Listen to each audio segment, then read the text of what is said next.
again. I'm going back to Friends review because I didn't watch a movie today, and I did Freaky yesterday that I saw in theaters, so I decided to come back to Friends. This is episode 7, the one with the blackout, which, gotta say, probably one of my favorite episodes of season 1, definitely.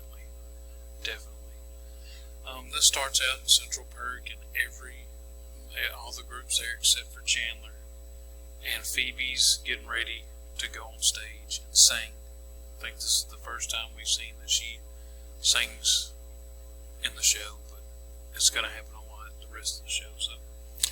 So she goes on stage, and Rachel brings her on because Rachel works at the coffee house, and like as soon as Phoebe strums the guitar, the power goes out. And then we cut to Chandler, and he's like inside a bank, like an ATM vestibule. It'll come into question if that's what it's called later. And he's going to walk out, and then the power goes off where he's at too. And he's like, "Oh, this is great." And then he notices he's in there with a really pretty woman, and that'll come back too. And then here comes the credits. As we come back to the show, we see that the whole city is in a blackout. And of course, everyone but Chandler is at Monica's and Rachel's apartment. It cuts back, and Chandler figures out that the woman that he's trapped in the ATM thing with is Jill Goodacre, who was a model in the 90s. Google her.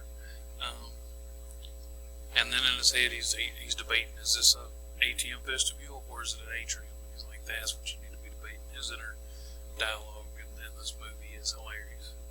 And then she's on the phone, and she calls it a vestibule, so he's like, I'm going with vestibule. So there you go.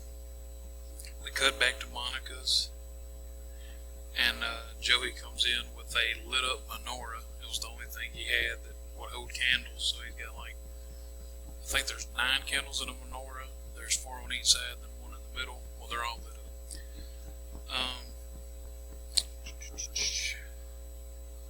And then they see ugly naked guys lit a bunch of candles, and then they go, ooh, so apparently he burned something.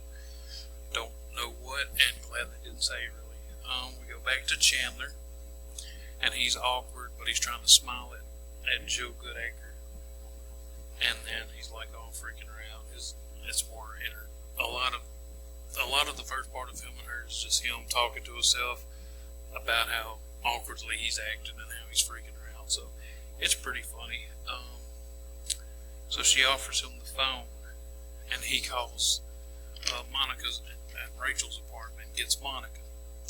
And he's trying, and this is a really funny part of the show, he's trying to communicate to Monica that he's trapped in an ATM vestibule with Jill Goodacre. But you gotta see the show to see how he's trying to say it, because he can't say it clearly because Jill Goodacre's right there. So they gotta put Joey on the phone so he can interpret it, and it just gets real funny. So him and Joey have this funny conversation where they're kind of mumbling everything. You just gotta see it. At Monica's, they're like sitting around confessing things like funny secrets, kind of like Never Have I Ever type kind of game, but different. Then Ross and Rachel are talking, and you can tell Ross is hitting on Rachel, but as they walk away, Joey's like, never gonna happen. So Ross is debating, like, did you just see that? We were having a good time. He's like, dude, you're in the friend zone. You took too long. And Joey's telling him, like, tonight, you gotta go for it. And and as they're talking about this, Rachel comes in, and they gotta be like, shh. And then Rachel's like, what are we shushing about? They're like, do you hear it? She's like, yeah, I hear it. And then she looks confused and walked away. Pretty funny. We go back to Chandler. Jill Goodacre offers him gum. This is the second time she's offered him gum. And his inner monologue is funny again. We cut back to Monica's. Phoebe is singing about milk in the blackout, which is pretty funny. And then Ross tells Joey, I'm going for it. And Joey's like, okay, you need me to come with you? Like, you come out there, you're a dead man, because Rachel's on the balcony, so he goes out on the balcony. And then Monica's about to go out there, and Joey has to stop her. And to keep her from going out there, Joey has to tell her, Ross is planning you a surprise party. And then Phoebe hears this, and Monica Monica's like, I already know. And she's like, I don't know. I'm always the last to know things. And then she gives the secret about Monica that somebody else didn't know. And she's like, ooh, second to last. And that's pretty funny. But you have to watch the show to see what the secret was. Right, so funny stuff there. We cut to Ross trying to tell Rachel how he feels about her, and then she's like, oh, and he's like, yeah, because he thinks she's getting what he's trying to say, but really there's something on the balcony with him. And then we cut to inside the apartment, and outside we see Ross and Rachel, and probably the best physical comedy scene of the entire show. You've got to watch it to see what happens on this balcony that the rest of the friends are oblivious to, because Phoebe's in there singing, and they're singing along while this is happening behind them. But watch the show, it's hilarious. Needless to say, after that though, there's a cat in the apartment, so maybe the cat has something to do with the physical comedy, who knows, go give it a watch. And Ross doesn't like the cat, and tells them, maybe we should put it in the hall, and they're like, but it'll get trampled. He's like, yeah. So, cut back to Chandler, and he asked for the gum because earlier turned it down, and he's like, why would I turn down gum? You don't turn down anything from Joe Goodacre.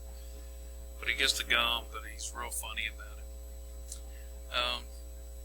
We cut back to the apartment building, and Rachel and Phoebe are looking for the owner of the cat.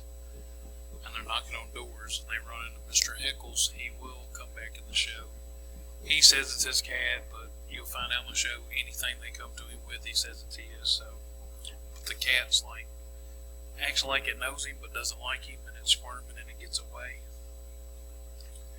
So, Phoebe and Rachel seem to have split up looking for the cat, and Rachel is walking with a candle trying to find the cat, calling it, and she finds a dude holding the cat, and you can tell she's really attracted to this dude.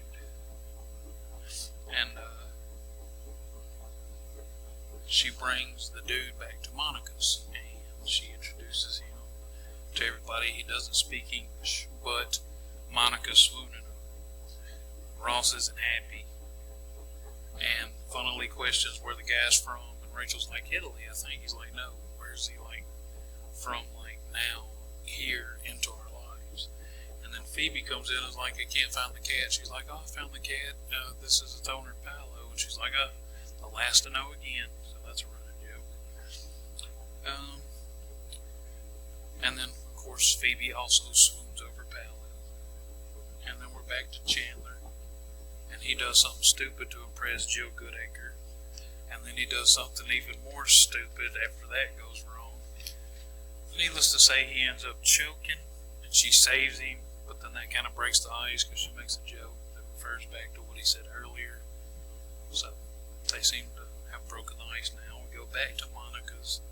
Paolo is chatting up Rachel even though she can't understand a word he's saying, and Ross is hating it. So Rachel questions Monica and Phoebe if her trying to see Paolo is crazy, and they're kind of like, no, because they would do it. So I guess she's going to stick with seeing Paolo, but Ross is trying to talk to Paolo and tell Paolo he's into Rachel, but there's a big language barrier there, so Paolo really doesn't understand, and Ross has a little fun with the language barrier that's kind of funny. We cut back to Chandler and Jill, and they're sitting under the counter at the bank, and they're flicking the pins on the chain and dodging them, so they're having fun and talking now, and he's not as awkward. Come back, and Phoebe's got the last candle, and she's doing a countdown to it going out, and so she's like 10, 9, and then we cut, and she's like -20, and somebody blows it out because they're sick of her counting. So now the whole apartment's dark, and they all start doing evil laughs, and then Ross is like, I got the definitive one, and he does this like big evil laugh, and the power comes back on, and Rachel and Paolo are making out, and he like can't breathe, and he's sad. And then that's when Joey leans over and tells Ross, I don't know if this is a good time, but you gotta throw Monica a birthday party. So as credits are going, we cut back to Chandler, and Jill Goodacre kisses Chandler on the cheek goodbye and then leaves, and then Chandler looks into the camera in the ATM thing and says something really funny as the show ends. So This is definitely a 5-star episode. It's definitely one of the classic episodes of season 1. This is one you will probably definitely find in a best of season 1. I highly recommend you watch it. You really don't have you could watch this one out of order, because the only storyline that kind of gets intertwined in this one is, how Ross is into Rachel and she likes Paolo. So yeah, you could watch this one like on a best of DVD and you'd still laugh. It's still funny. You don't really have to know the show that well to enjoy this one. So yeah, give it a look. I'll be back tomorrow with either another Friends review or maybe a movie review. We'll see. But anyway, thanks for joining me. Don't forget to like, comment, share, and please subscribe to my channel. Thank you.